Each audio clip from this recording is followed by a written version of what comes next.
Hi everyone. Today we're going to be talking a little bit about idealized proportion and how we can use proportion to draw the human head. So basically using simple mathematics, we can break things down into a very easy way to define each individual area to make sure that we fit all the features and so forth into place and have a lifelike, realistic drawing of a human head.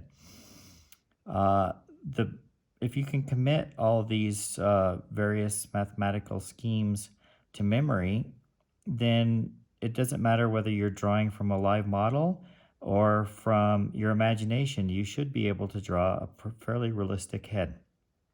So we'll go about with what we talked about earlier. We always start with an egg-shaped oval. So, and if you notice here, I've kept this fairly light so that I can kind of make changes, and hopefully by the end of the drawing you really won't see this anymore. So let me just clean this up a little bit. And then I found the halfway point running through the center line. So on this axis we have a halfway mark. That'll help define certain areas.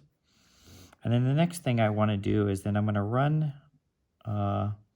this across here from the outside of the egg-shaped oval. I want to find the halfway point on this axis. So I'm going to continue this on out here.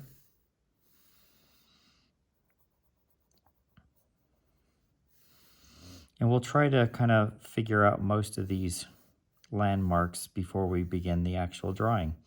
When I'm drawing and doing portraits myself, I don't necessarily have to draw in all these marks because I can kind of know it from memory.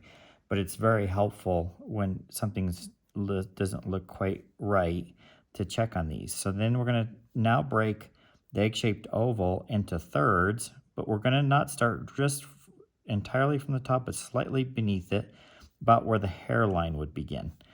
So from here, I'm going to go out, and notice I'm doing this just kind of off the top of my head, making my own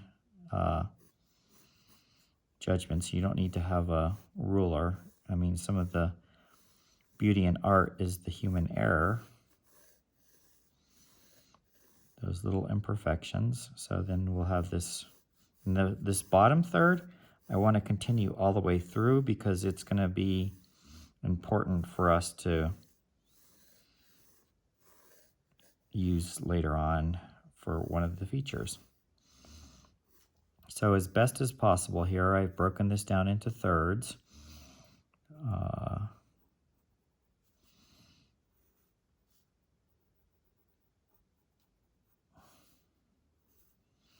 And this sort of sometimes is referred to as the law of thirds, but it'll help us figure out where all the features are going to be placed. So then the bottom section here. So we have on this axis, we've got the 1/2. On this axis coming out here, this is going to be 1/2. So this is 1/2 of the egg-shaped oval going this way. This is 1/2 of the egg-shaped oval running through. Then we have from what would be more or less the hairline, we have 1/3 in here.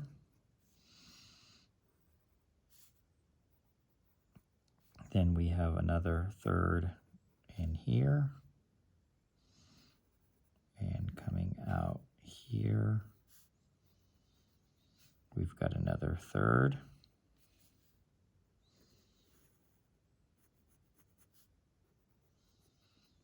Okay, so that's broken into thirds. Now we'll go ahead and do this real quickly since we're setting this up.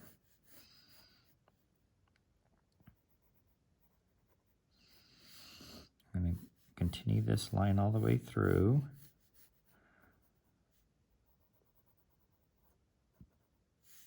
And then we're going to break this section now into 3 equal parts.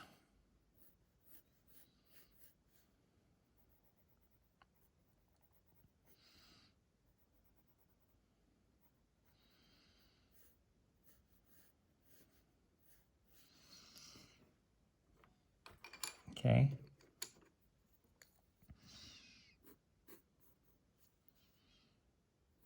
So one last thing here is so we have, here's our center point of the egg-shaped oval. Here is the outer edge. Here is the outer edge. And this can be done in two different ways, but I prefer to do it this way. So we're just going to find the halfway point between here and here, which would be about, it's more or less right here. Halfway between here and here is going to be more or less about right here. Hopefully I got that about right. So generally speaking, a good rule of thumb to think, and in addition to humans, this also applies to if you're drawing a portrait of a bear, a wolf, a lion, mountain lion, things of that nature. The eyes typically fall at the halfway point. They're not in the middle, okay? They're at the halfway point. If they're in the middle, they'd be right here in the middle of the head. But they're at the halfway point of the egg-shaped oval on a human. It would be a circle if it would be one of the other animals.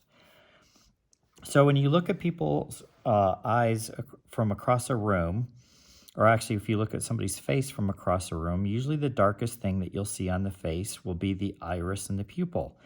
So you may not see all the eyelashes and all the detail, but you definitely can clearly see the iris and the pupil. So what we can do is right away, very quickly, we can kind of add that in, and we want to make sure that we have a tone over all of it. A common mistake with beginners is to draw the iris and the pupil, but always leave it light or white. In reality, the iris always is where we have color, and the pupil tends to always be dark. So we want to right away, we want to make sure we put a tone on this. And then I'm just very quickly, not going to worry about eyelashes and so forth, but I am going to give an indication of the upper eyelid. And the upper eyelid should always run through the iris and the pupil, not around it. If you're depicting somebody in the case of surprise or fear, then you might see the white of the eyes all the way around the iris and the pupil. But in most cases, you will not see the white of the eyes above the top here. This eyelid always runs through it. In fact, there's even a light shadow that falls over the whole top portion of the eye. Typically speaking, when you look at somebody, if you can see the color in the eyes, and this is an important painting principle to remember, you would see the color in the lower section. This section underneath here is where you would more than likely be adding the color. So I'll just very quickly give an indication of a lower lid, but I want to keep it super light because we're going to go into eyes in a later section, but for now I just want to block it in really quickly. So eyes go at the halfway point. The next thing we're going to think about here is the features that go into the middle third of the head. Typically speaking, the features that fall into the middle third of the head are the nose and the ears. So right in here is where we're going to place the nose in this center area. And it's helpful to think that the nose is the same basically as the width of an eye. So right in here, this is more or less going to be, and it varies with individuals, obviously, with different character types and so forth. But for the purposes of idealized proportion today, we are just going to make it more or less the width of the eye, which actually gets me back to the other thing. So we chose to put the eye in between here and here at the halfway point and start with just the iris and the pupil. I like to do it that way because I find it's quicker, and if you're drawing from somebody and you don't have much time, that's really helpful. But you can also break this down into 3 equal parts. So it would be, here would be 1/3, 1/3, and 1/3. And then the middle, where the canthus is, the middle portion, or this inside portion of the eye would be here. The outside portion of the eyelid would be here. And then in the middle is where you'd place the iris and the pupil. So you can break it into 3 equal parts.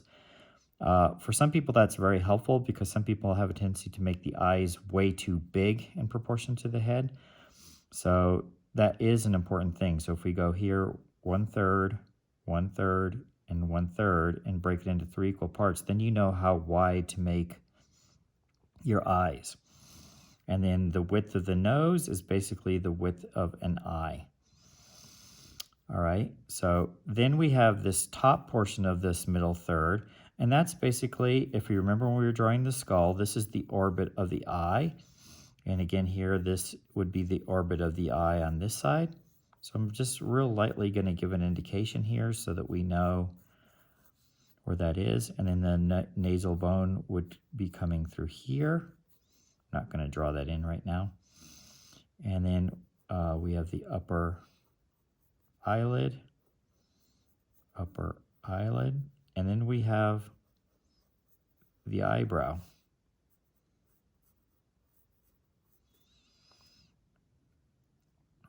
And here's our hairline. So the hairline comes in here, and we'll just do a quick indication of hair in a minute. But anyway, that's more or less where that would be, and then it would kind of come off in here and in here, just so forth. So remember when we talked about the egg-shaped oval and using a sphere, so we want to make sure that we add the sphere up in here, this portion. Remember, this would kind of carry through right underneath the nose, because we want to make sure we have the proper width of the skull being represented and this top portion of the head. It gets just a little bit wider here because you have the parietal bones and so forth that we have to make sure we get in. So the other feature that falls into the middle third right here, this is the same place. This is where the ear would be placed. So in our middle third is where we have to have an indication of the ear. And it would go up here, same as the brow line. Okay. So the features that always happen in the middle third are the nose and the ears. We just gave a quick indication of the nose, but a helpful way when you start adding a little bit more detail, making it a little bit more realistic, is to think of the ball of the nose as a large sphere, kind of in here. And then you'll come up to the side and you'll turn it the other way, and there's another little smaller sphere. Come in here, turn it the other way. And we have another sphere on this side. Actually, a little bit more of an oval.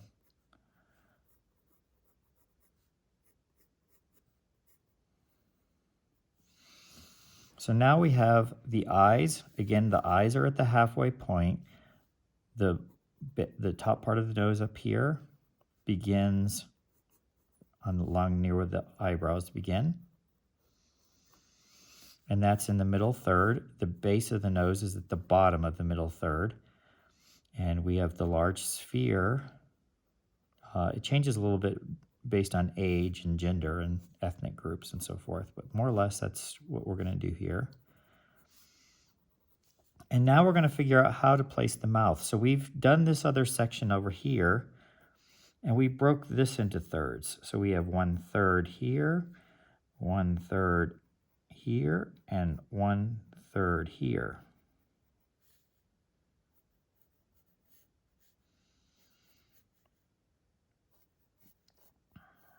And that's more or less what we have. So if we were to continue this line through here, this would be the center line of the mouth.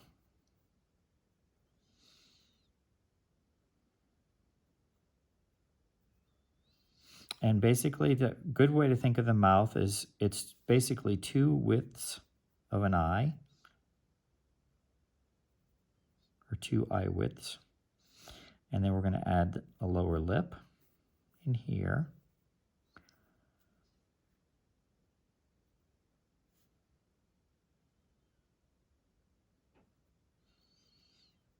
And we'll get to the mouth later on, but a helpful thing for me to think about is how you draw the center line of a mouth is think of a bird flying off in the distance.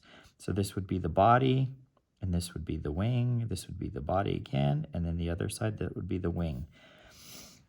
Something that's very important when you're drawing the mouth, because a lot of people just end it in a sharp edge and it looks like a cut, you have to have a little there's a little indentation right here on the edges where the mouth has to end. Then we have the lower lip, and this third right here, this is going to be where the chin is. That's one thing that separates humans from the greater apes is all humans have a chin, but the greater apes do not have a chin. And then we would add the upper lip in here. And right here is the philtrum.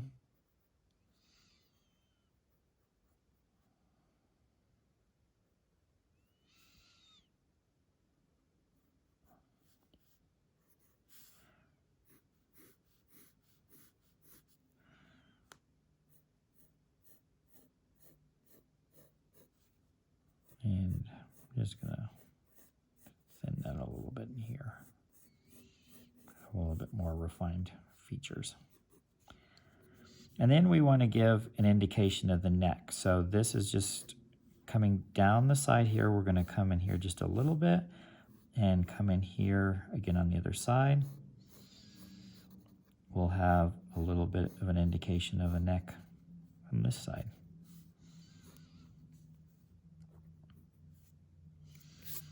Okay.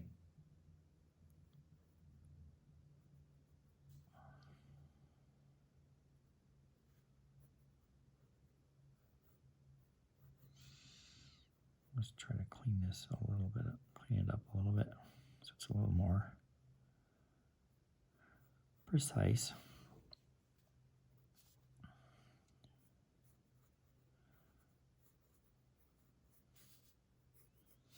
So now we can see we have the eyes in the halfway point. We have the nose here, and I don't want to make these very dark. I want to keep that really light. In fact, you can not have any shading done in here at all and just have your shading in here, and it will look very realistic. So, and we'll do, in a minute I'll do a time lapse to shade it to give you an idea what it would look like shaded. But for now, we'll just go over this with line. So then the middle third was the nose. Then we took the bottom third, and this middle line, that's the middle line of the mouth. This top part of the bottom third is where the chin would be placed, right through here.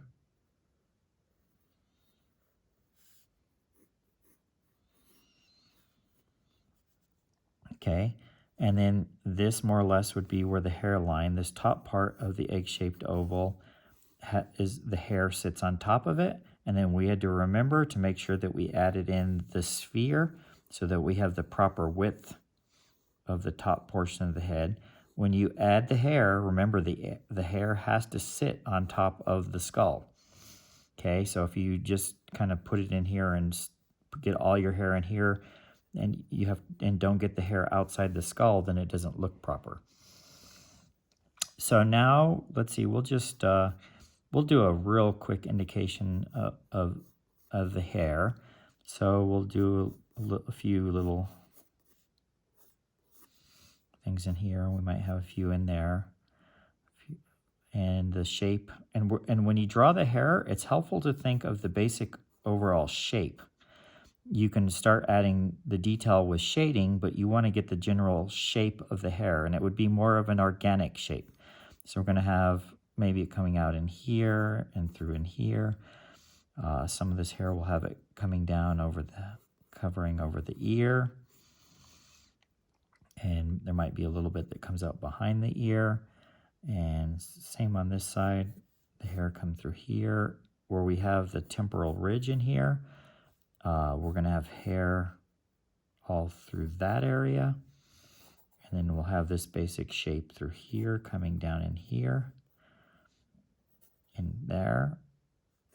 And have this hair kind of going back, this coming in front. And we'll have the hair coming in here. And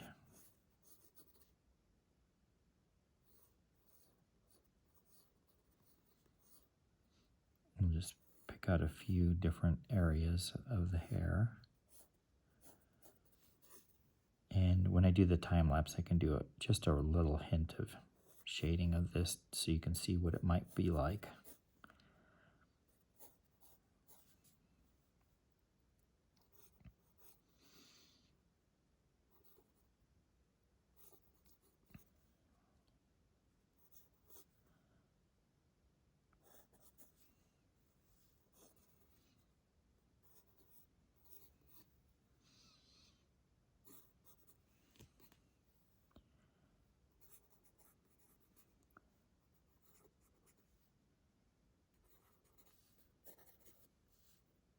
And the neck. So we're going to do, there's a couple things I want to go over just real quickly that I think are helpful. So you can have a sense of, a lot of people feel like when you're doing the human head that you can't really do perspective. You definitely can use, there should be perspective in the human head because you want the nose to look like it's coming forward. It should be the thing that rises up off the surface the most. In order to do so, you have to kind of use shading to be able to do that. So most people, when they do the shade the nose, they have a tendency to put the shadow all the way down here on the bottom. But right up in here, this is where the core shadow should be placed, and it's very similar to shading a sphere. And we'll be getting it into shading here in a couple of weeks, and we'll go in extensively into detail with how to shade in the core shadow. But basically, you want to have your core shadow up here, and then you want reflected light underneath. And same with on the nostril, you want core shadow, reflected light, core shadow with reflected light, and the darkest portion in here is inside the nostril. Same here, darkest portion is inside the nostril. And you want that to come forward. So we can just clean that a little bit up.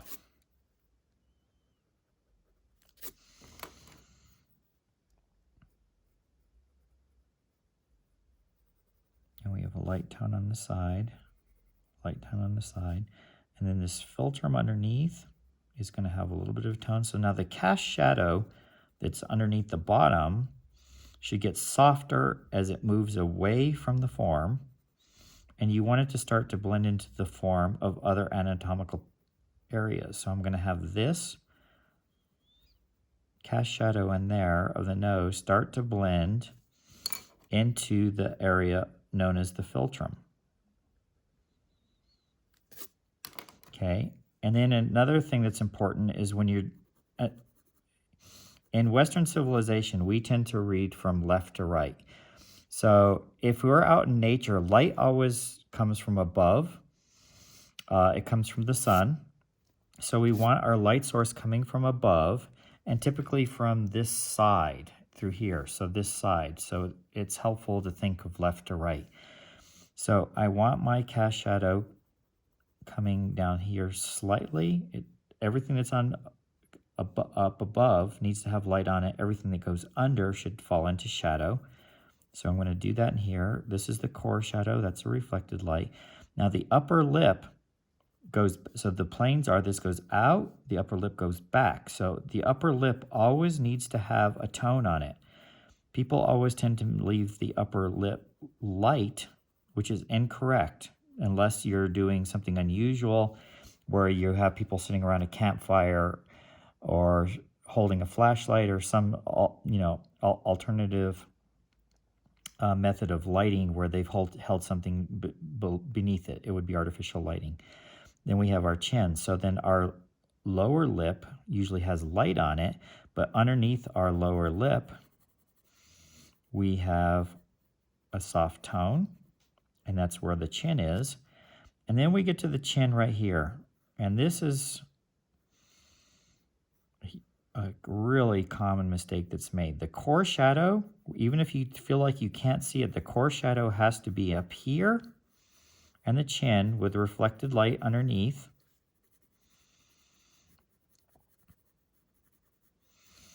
And then the cast shadow falls underneath. So let me just make the reflected light a little more obvious. I'm going to lighten that a tiny bit. I've got too many other lines in here from explaining the proportions, so I don't want it to be confusing. And then the cast shadow falls underneath. So all of this now is going to fall into shadow. And we want to make sure the cast shadow underneath is the same tone, the same value as the core shadow that we used in the top portion of the chin, because we need the chin to come forward. So we have, here's our egg-shaped oval, that's our line, and we have the cast shadow underneath.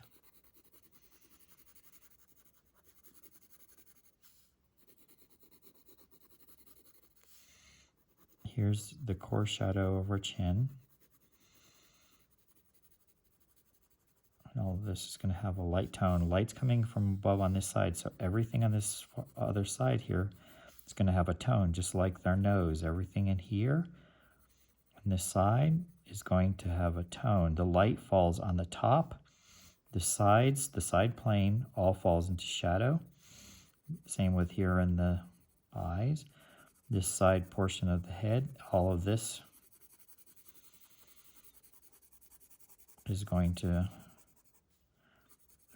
fall into tone. Everything that goes under is going to fall into shadow. And when I do the time lapse, I'll clean this up a little bit so it's not so sloppy, but that's the general idea. So this side of the nose, and remember the side plane in here in the eyes. This little bit of the lower eye, there's a little fold next to the nose on both sides needs to have a tone. And this little section here. Remember, light has to stay in the edge. I mean, in the middle of the form, not on the edge. And the cast shadow underneath the chin.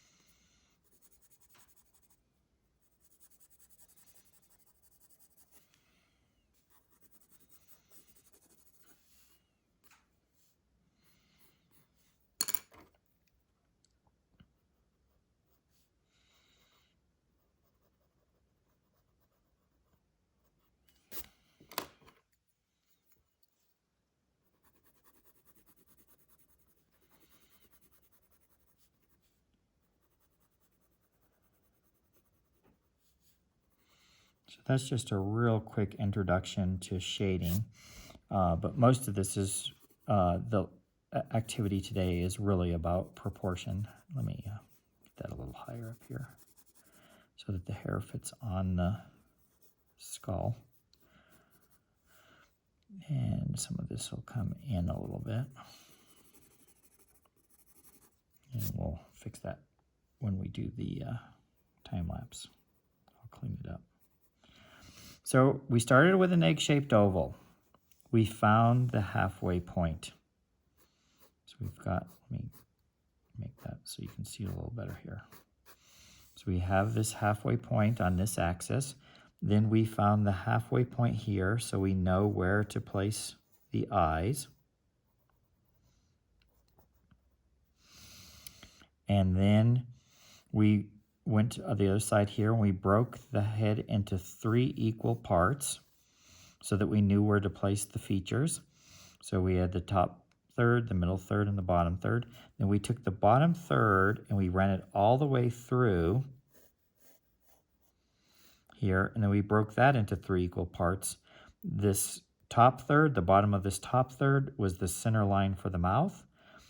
The bottom line, bottom section here of the middle third is with the indentation of the chin. And then this bottom third is basically where the chin would be placed. Remember, the nose is from the top of the brow to the base of the nose is in the middle third, and the ears also will fit into this middle third. The top third is the frontal bone to the hairline, and the hair needs to sit on top of the egg-shaped oval. And then don't forget, we need to have the circle in here, the sphere up on the top, so that we get the parietal region of the bone and this of the skull included. So that is really helpful.